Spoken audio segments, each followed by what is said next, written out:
प्रधानमंत्री मोदी का जो अखंड भारत का जो विस्तार था वो तो बिल्कुल मतलब नेक्स्ट लेवल पे पहुंच गया। बिल्कुल मॉरिशस के प्रधानमंत्री को, राम गुलाम जी को उन्होंने ओसीआई कार्ड दे दिया। मॉरिशस भारत में मिलने वाला है। मॉरिशस जो है भारत की स्ट्रेटेजिक पॉलिसी है, उस पूरे स्ट्रेटेजिक पॉलिसी में मॉरिशस का बहुत ही महत्वपूर्ण स्थान है। जो नरेंद्र मोदी मॉरिशस गए, मोदी साहब ने मॉरिशस को कहा मिनी इंडिया, और उन्होंने भोजपुरी और मैथिली जुबानें जो हैं उसमें भी बात की। उन्होंने जो मॉरिशस का जो लिंक है भारत से, उसको एक बार पुनर्जागृत किया। ऑफिशियली ये पॉसिबल है कि मॉरिशस भारत का हिस्सा बन जाए। अभी तो फिलहाल पीएम को ओसीआई कार्ड मिला है मतलब सबको ही आधार कार्ड मिल जाएगा, ऐसा कुछ आपको नजर आ रहा है? इंडिया तो जो कर रहा है वो तो हमें पता है, सबसे गंदा तरीन रोल प्ले कर रहा है। बहैसियत कौम हमें कोई फर्क नहीं पड़ता, कुछ हो जाए हमारे मुल्क के साथ, हम बिल्कुल आज़ाद हैं। हमें ज़्यादा टेंशन ये है शाम में इफ्तारी के अंदर पकोड़े होंगे, समोसे होंगे, रोल होंगे, क्या होंगे। इंडिया अपनी कॉलोनीज बनाना चाहता है, मॉडर्न कॉलोनीज। इनके अंदर देखें, इंडिया के पास है रिसोर्सेस, इंडिया पैसे लगाना चाहता है। रिसेंटली एक खुदकुश धमाका हुआ था क्वेटा रेलवे स्टेशन के ऊपर, जिसके अंदर हमारे फौजी जवानों को, 2 दर्जन से ज्यादा फौजी जवानों को निशाना बनाया गया था। अल्लाह हमारी कौम की हिफाजत फरमाए, मैं सिर्फ ये दुआ कर सकता हूँ, क्योंकि देखें कि अभी तक हमारा अपना ही नैरेटिव तैयार नहीं हुआ कि इस वाक़े के बारे में हमने क्या कहना है। नमस्कार दोस्तों, अब मोदी जी का अखंड भारत मिशन शुरू हो चुका है, जहां पर आप सब जानते हैं 2 दिन पहले ही भारत के प्रधानमंत्री मोदी जी ऑफिशियल तौर पर गए थे मॉरिशस, जहां पर मॉरिशस ने हमारे प्रधानमंत्री को अपने हाईएस्ट सिविलियन अवार्ड से भी नवाजा।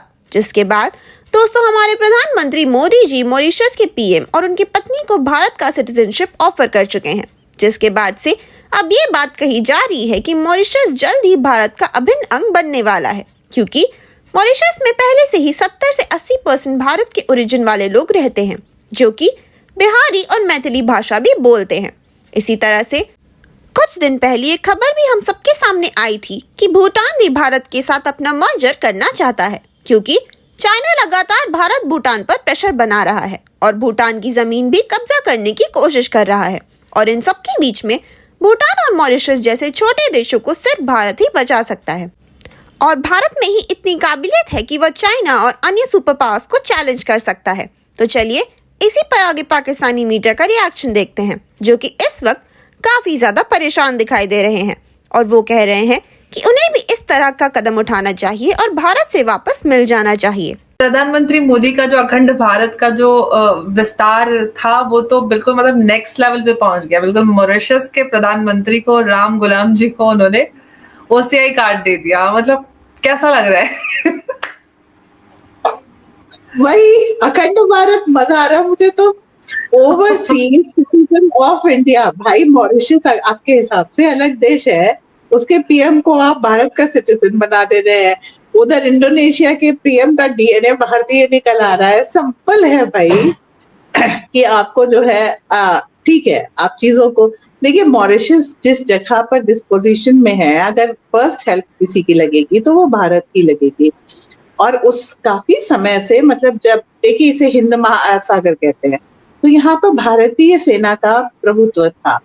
तो आदिकाल से वो हमारी भूमि थी, हमारी टेरिटरी थी। ये जो हमारे विजनरी प्रधानमंत्री हुए थे, जो अपने आप को प्रथम प्रधानमंत्री कहते हैं, उन्होंने ये सारी चीजें भारत के हिस्से से निकाल दी थी। अब नेचुरल उसमें जो है ये भारत में आ रही है।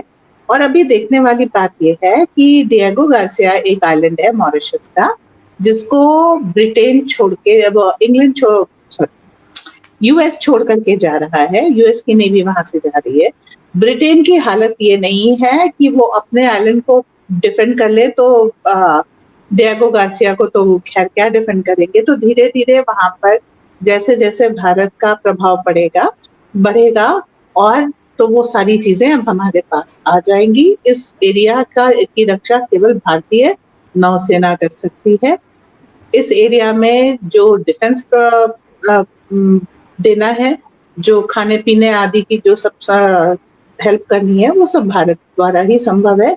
और कोई भी देश, पाकिस्तान कंगाल है, श्रीलंका हमारे ऊपर डिपेंडेंट है, इसके पास सेशल्स है, वो कोई अच्छी इकोनॉमी नहीं है, तो आप ये मान लीजिए कि यहाँ पर कोई भी और हेल्प नहीं कर सकता, हेल्प केवल भारत कर सकता है।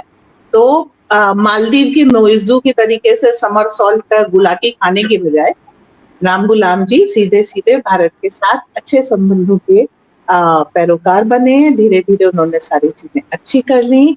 अब भारत मॉरिशस की दोस्ती एक नए लेवल पे आएगी। इंडिया ने अफगानिस्तान के अंदर भी जो है वो पार्लियामेंट बनाई थी, just to give a message. India ये काम करता है, व्हाई? बिकॉज ये वेस्टर्न वर्ल्ड को बहुत अच्छा लगता है। देखिए जी, ये जमहूरियत को सपोर्ट करते हैं।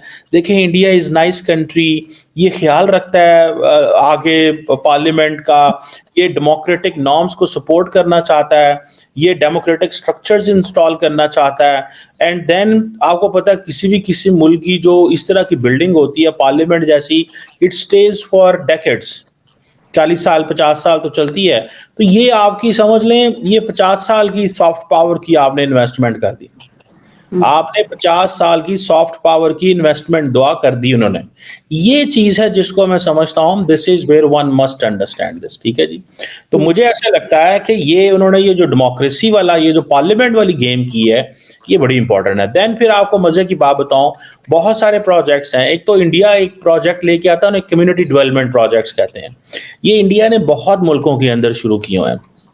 मिसाल के तौर पे वो कहते हैं जी हम पानी की पाइपलाइन बिछा के देंगे, सैटेलाइट होगा, फिर जो एक इनका इलाका है उस गंगा तालाब, उसकी रीडेवलपमेंट करेंगे, इलेक्ट्रिक बसेस देंगे। अब जब वो इलेक्ट्रिक बसेस की बात करते हैं, ये देखें अगेन दुआ, वो दे आर मेकिंग अ वे, वो चीज़ों को बहुत तरीके से कर रहे हैं। वो क्या कर रहे हैं, उन्होंने कहा जी हम तो देखें इलेक्ट्रिक बसेस देते हैं, हम तो माहौल को अच्छा करने के लिए सिर्फ हमारा इंडिया में हम काम नहीं कर रहे, हम तो 2070 तक जो है वो क्लीन एनर्जी और उस पे जाना चाहते हैं।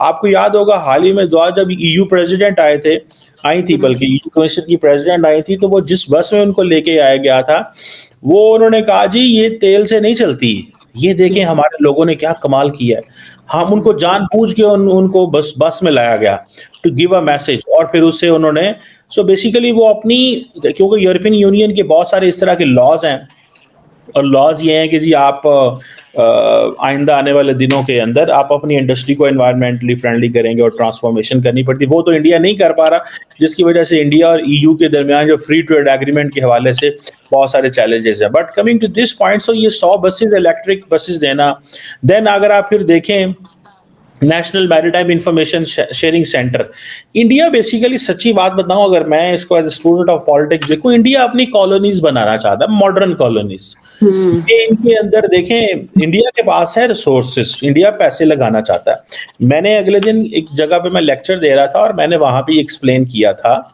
कि इंडिया जो अपना स्ट्रेटेजिक कल्चर है उसमें जो building global linkages on the name of the religion,